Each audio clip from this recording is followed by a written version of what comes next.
Okay, so here we are on quiz number 2. Should be an easy quiz here. It says refer to the table. So these are times, fast food restaurant service times. So that means 8 times the people were served between 60 and 119 seconds. That's like 1 minute and 2 minutes, right? 60 seconds and 119 is just shy of 2 minutes. And then 20 times the customers were served at the fast food restaurant between 120 and 179 seconds. That's like 2 minutes and 3 minutes. 13 times they were served between 180 and 239. 1 time a customer was served between 240 and 299. And 4 times people were served a little more slowly. So anyway, how many individuals are in this summary? Well, you have to add up these numbers. What is that? 18, 38, 40, 46. That's 46 different people. All these people are in this summary. Is it possible to identify the exact service times? No. No, the data values in each could take on any value between the limits. Okay, number 2. On this question, they're giving me grade A. 4 people got an A. 10 people got a B, 14 people got a C, 6 got a D, and 2 got an F in some class. What are the percentages? Well, to figure the percentages, we've got to add up how many total people were in the class. So what do these numbers add up to be? So this 14, and 14 is 28, 29, 36. So 36 total people. So then 4 people got A's. So that's 4 out of 36, right? 4 got A's out of 36 people total. So if you divide that on your calculator, you get 0.1111. Ones go forever. They want me to change it to a percentage, right? So that always means, right, there's 2 zeros in a percent symbol. That reminds us that we're supposed to move the decimal 2 places when we change to percent. So it'll be 11.11%. The reason I only go 2 places past the decimal is because they told me to round to 2 places. So 11.11. Then for the next one, 10 people got B's. 10 out of 36. Divide that one on your calculator, and you get 27.7777. Put a, it's actually, the decimal starts off here. You put the percent on, and the decimal goes 2 places, becomes 27.77%. Then you're supposed to round to 2 places, right? Round to 2 places. So here's the second place past the decimal. Here's how you round to 2 places. You circle the place you're going to stop, and I already moved it 2 places for the percent symbol. And now I go 2 places past the decimal because that's where they want me to stop. And you look 1 to the right of that spot. If the 1 to the right is 5 or more, you round up. So that'll be 27.78%, won't it? And then for C, C is 14 people. So I'll come down here, 14 out of 36. Divide that on your calculator. I'm getting 0.3888888, like that. Just keep going, and then put a percent symbol, which means move the decimal 2 places, 38.88888, and then round to 2 places. So there's the second place, the place we're going to stop in. Circle the place you're going to stop at, 2 places past the decimal. Look 1 to the right of that stopping place. If it's 5 or more, go up. 38.89%. 38.89%.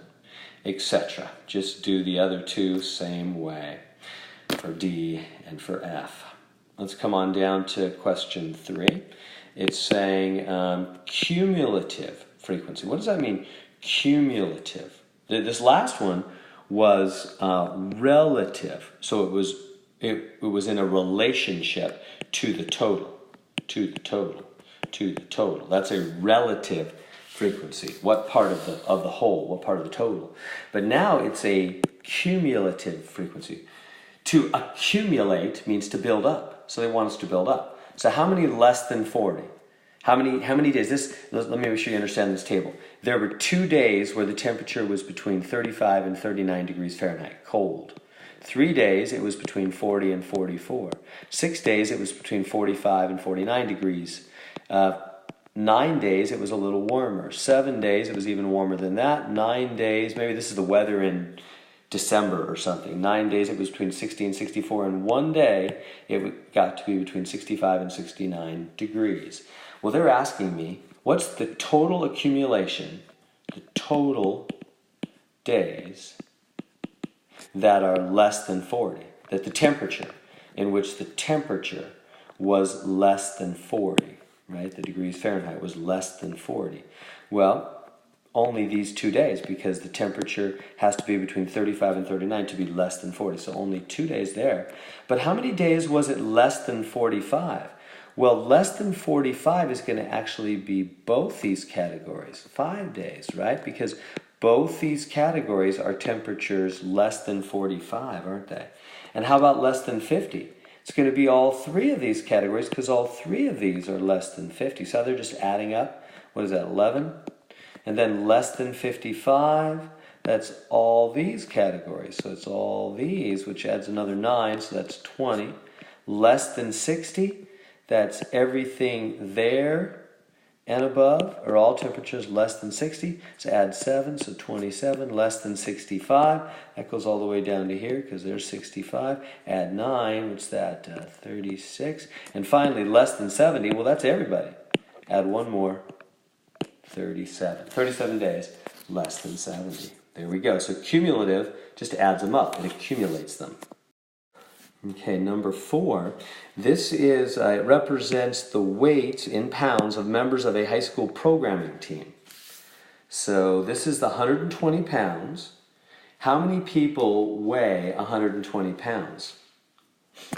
Right here, 3 people. That means there's 3 people. This is people over here, number of people on this axis, and this is pounds on this axis, you see. So 3 people on the team weigh 120 pounds. What's this number? It looks like 5. 5 people weigh 180 pounds. 2 people weigh 220, and 3 people weigh 240. So how many team members are here total? Well, this is 3. This was 5. So it's going to be 3 plus 5, right? 3 plus 5 plus 2 plus 3. Total people we're talking about, what is that, 13? 13. Okay, so on this one, it basically gives me this data, and it wants me to turn it into the correct histogram. Which one's the right histogram? Well, if you look closely at the data, you'll see it's C. It's this one. How can we tell? Well, there's way over here in the last category, there's only 1. See how that's really tiny? Whereas this is bigger, and this is a little bigger. It's got to be that one. Right in the middle, there's 10 and 10. That's the 2 middle ones. You know, right here, this looks like 2, and this looks like 3.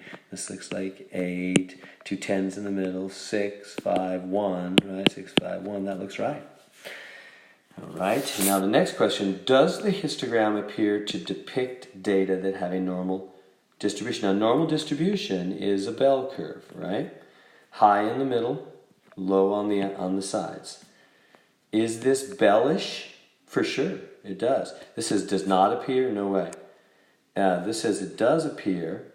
The frequencies generally decrease to a minimum, then increase. No. They go up and then down. They don't decrease to a minimum, so it's not A, not B. Let's go to the next options. Is it C? The histogram does not appear. No, it does appear. So it's got to be D. Histogram appears to depict normal. The frequencies increase to a max and then decrease. Yeah, they go up and then they go down. Yep, there it is, D. Okay, so number 6.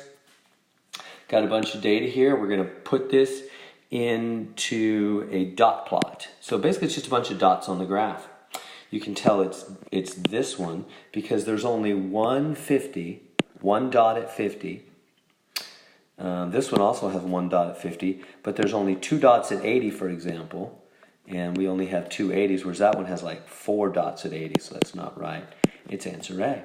Are there any outliers? Outliers is a dot that's far away from the rest of the dots. Yeah, looks like that 50 is kind of far away from the rest of the dots on the real graph there.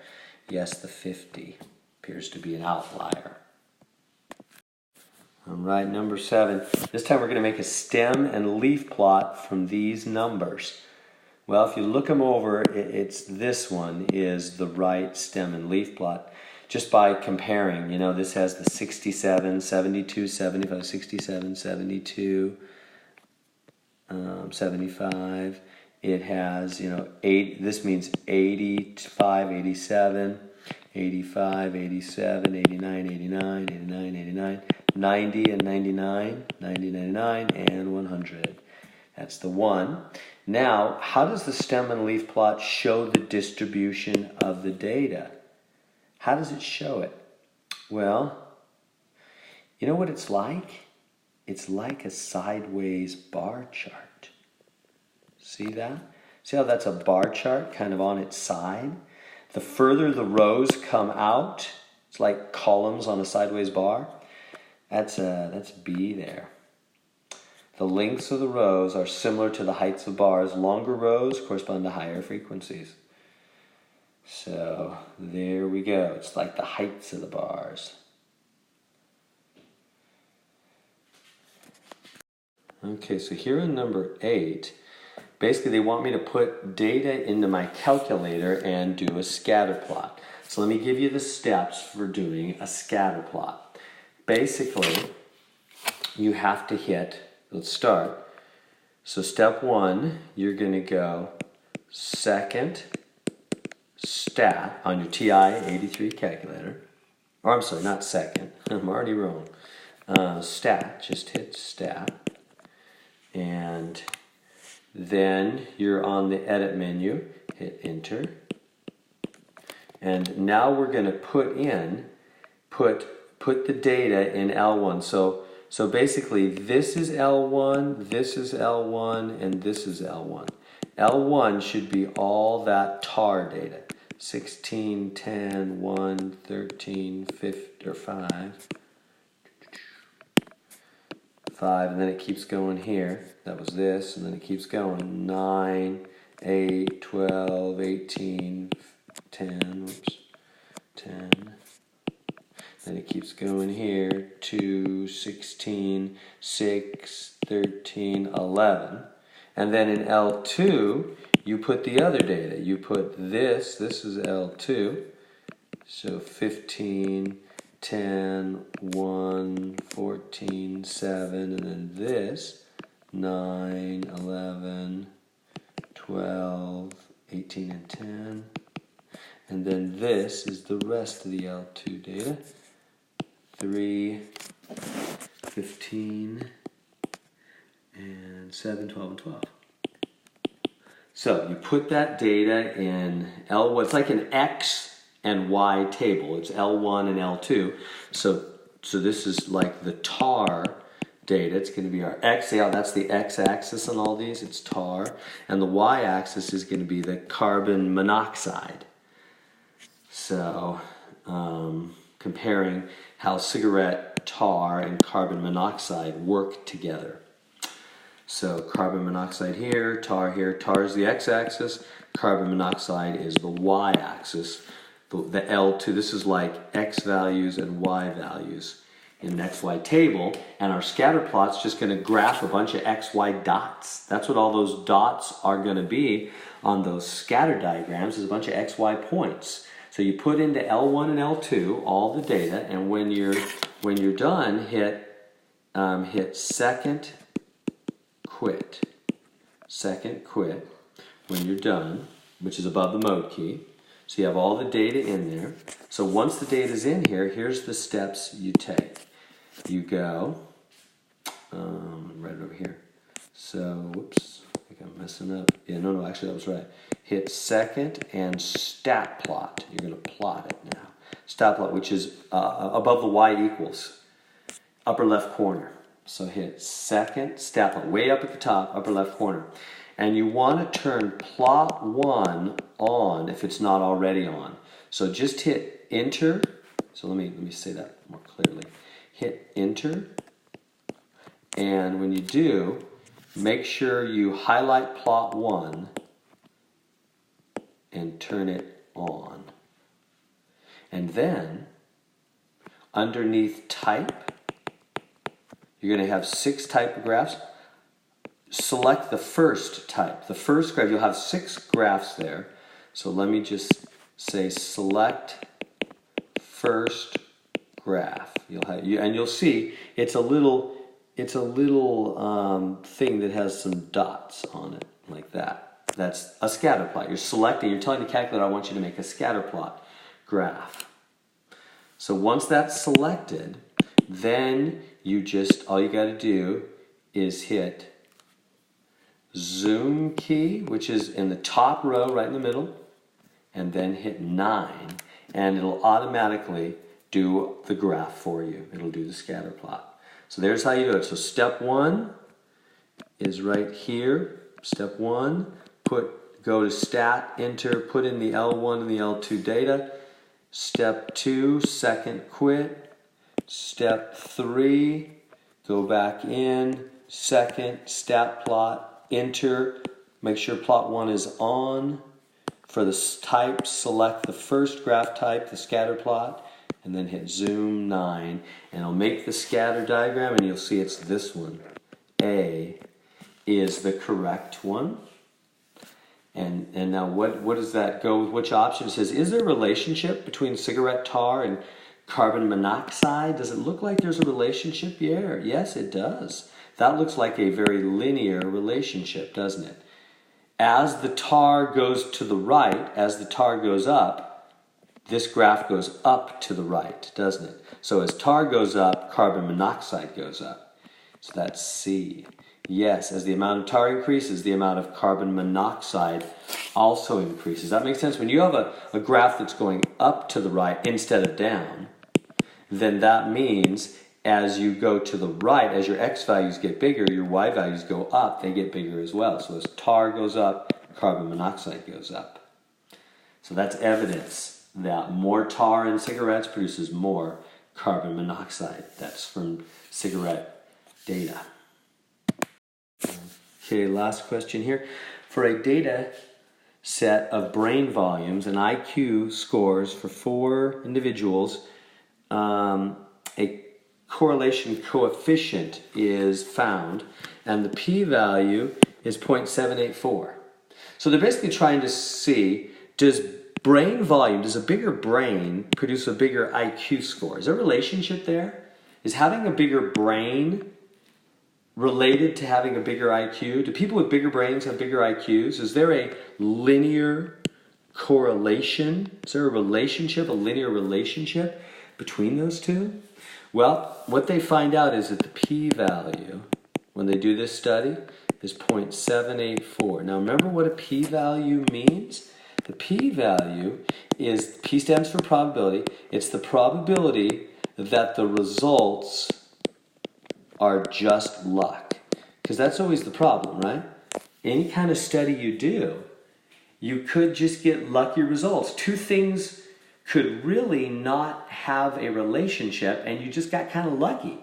In statistics, we're always looking for that. We're always wondering, is there a chance that we just got this data by luck and there's really no relationship between brain volume and IQ score? It just sort of looked like there was because it just happened to be lucky data this time. If we did it again, we wouldn't get such lucky data. There really is not truly a relationship there.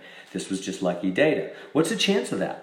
Because we always have to worry about that and consider that. If the chance that we could get this data by just raw luck is really low, so let me say when the p-value is low, meaning less than 0.05, when there's less than a 5% chance of luck, 0.05 decimal, we tend to believe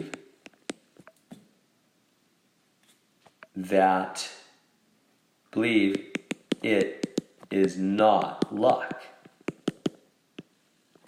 It's not luck, but instead there is a true relationship happening. Do you get the idea? Whenever you do, this is going to come up a lot in this course. Whenever you do a statistical study and you find that you get a p-value that's really low, now we didn't, and I'll come back to that in a minute, but when you do get a p-value that's really low, less than 0.05, that's usually the standard in most industries, less than 0.05, then